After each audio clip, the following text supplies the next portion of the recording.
From the Detroit Free Press, it's Wednesday, December 1st. Here are today's top stories, presented by Bush's Fresh Food Market.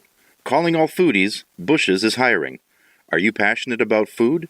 Looking for growth, development, and excellent wages? Come grow with Bush's and apply online at bushes.com/join-our-team. That's Bush's, BUSCHS.com/join-our-team. I'm Peter Majurley with the Detroit Free Press. 3 students were killed and 8 others, including a teacher, were injured in a shooting Tuesday afternoon at Oxford High School in Oakland County.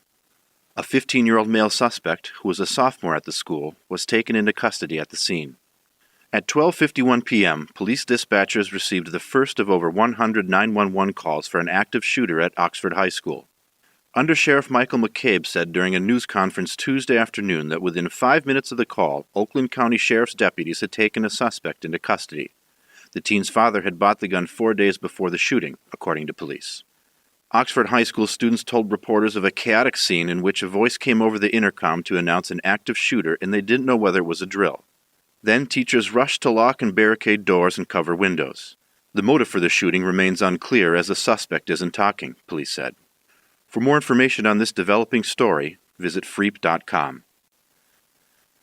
For the Detroit Free Press, I'm Keith Matheny. It might not feel like it if you ran and jumped in, but the Great Lakes are unusually warm right now. The 5 lakes collectively started November with their warmest temperatures ever, and as recently as last week, despite a cold snap, we're still about 3 degrees over their long-term average temperature. That, along with a strong La Niña weather pattern in the Pacific Ocean, has scientists predicting a warmer than usual winter for the Great Lakes region. Little ice cover on the Great Lakes, and a lot of lake effect snow, which occurs when frigid air, usually out of the Canadian Northwest, passes over the open, relatively warm lakes. The higher lake water temperatures are a trend in recent years, caused by less ice cover over winter and warmer springs and summers, researchers say. The trend is expected to continue if human greenhouse gas emissions aren't significantly curbed. And that could have negative consequences, like more harmful algae blooms on the lakes, expanded ranges for aquatic invasive species, and changes in fish behavior that could harm the multi-billion-dollar Great Lakes fishery. I'm Sue Salaski, Detroit Free Press food writer. Latkes, or fried potato pancakes, are one of the most popular foods associated with the holiday of Hanukkah. The holiday is also known as the Jewish Festival of Lights.